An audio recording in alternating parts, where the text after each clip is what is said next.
A paz do Senhor, meus amados irmãos, amigos, professores de Escola Bíblica Dominical. Chegamos na lição de número 8. Nossa luta não é contra carne e sangue. Dia 24 de fevereiro de 2019. Nosso texto áureo, 2 Coríntios capítulo 10, versículo 4.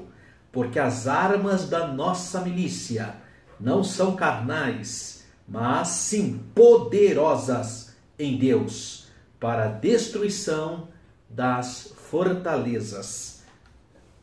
Verdade prática: por trás das aparências há uma batalha espiritual invisível contra a igreja. Na verdade é uma batalha invisível, mas há uma visível também, né? Hoje a gente vê um ataque explícito contra a igreja do Senhor. Vamos pensar um pouquinho em 2 Coríntios, capítulo 10, versículo 4, que é o nosso texto áureo desta aula. Bom, as armas não são carnais.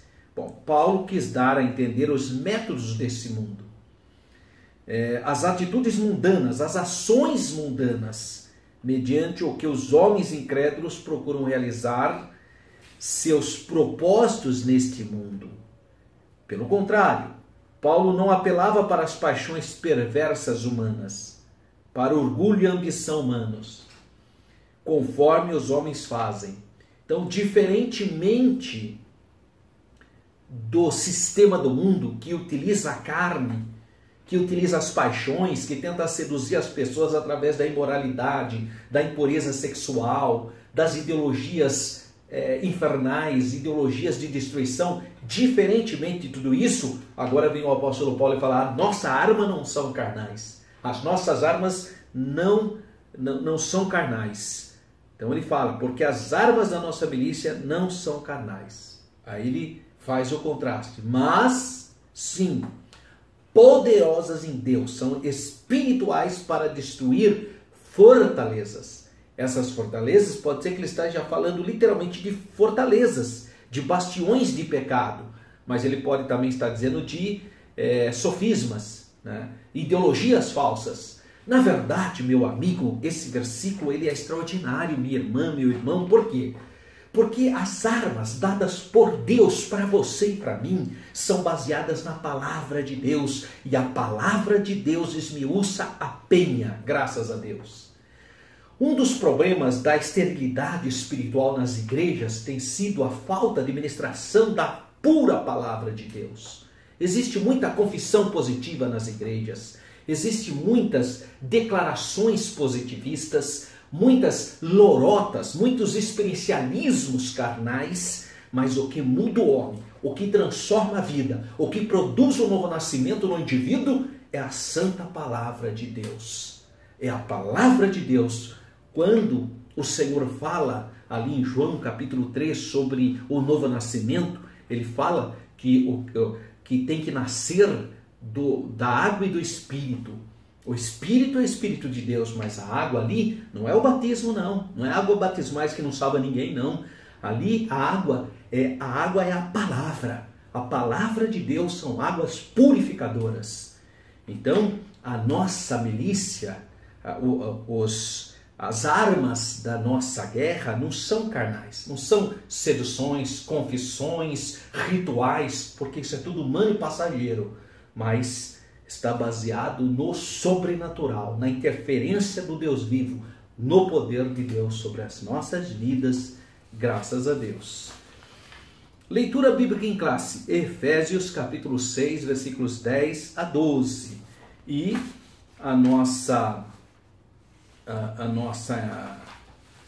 nosso primeiro tema é a inclusão do tema no final da epístola. Então, os 3 capítulos iniciais de Efésios são teológicos e os outros 3 são práticos. Então, 3 teológicos, 3 práticos. Uma perfeita combinação da doutrina cristã e também do dever cristão. Mas, de repente, então o apóstolo Paulo surpreende quando ele fala no demais, né? Ele está fechando, encerrando a epístola. E aí ele fala da importância da luta contra o reino das trevas. No demais. Então o apóstolo Paulo parece usar essa expressão para introduzir uma ideia, uma conclusão já. Né? Essa expressão aparece traduzida como quanto ao mais, finalmente, desde agora. São várias possibilidades. Desse modo, o tema é atual. Fica um tema, então, no demais, ou seja, contínuo, para nós, inclusive, hoje. E aí ele declara: fortalecei-vos no Senhor e na força do seu poder. Olha, que exortação extraordinária. Isso que é pastor. Olha só o que ele está ensinando os cristãos.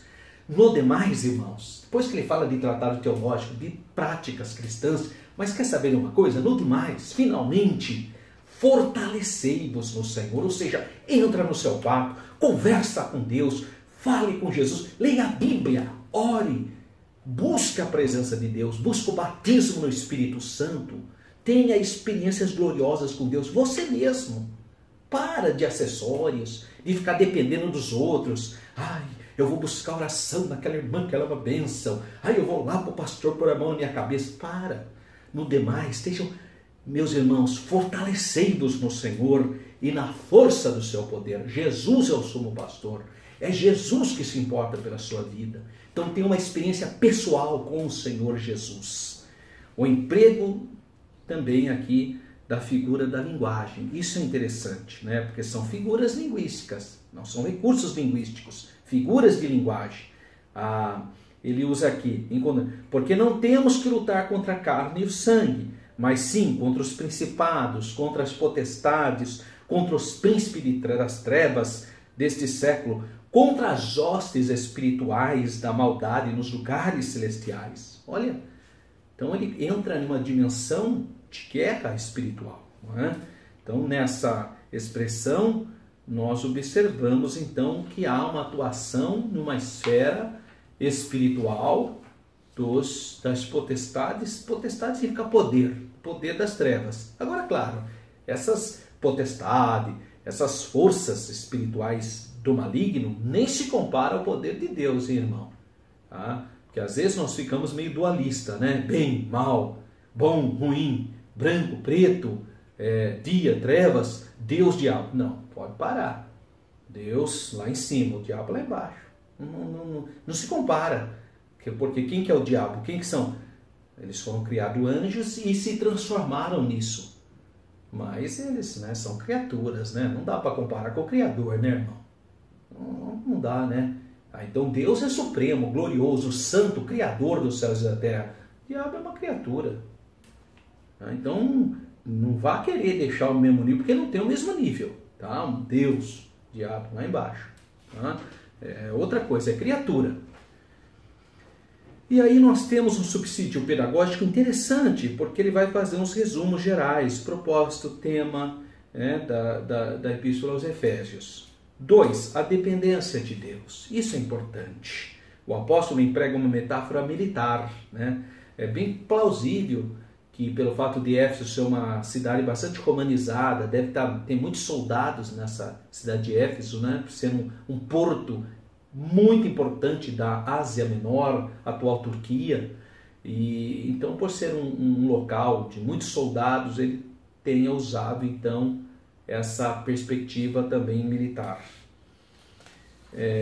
Então ele fala somente pelo poder de Deus. Então muitas igrejas hoje não têm crescido, não sai daquilo, o pastor está desanimado, o Armando, a situação está desanimada, o conjunto. Não, está faltando o poder de Deus, irmão.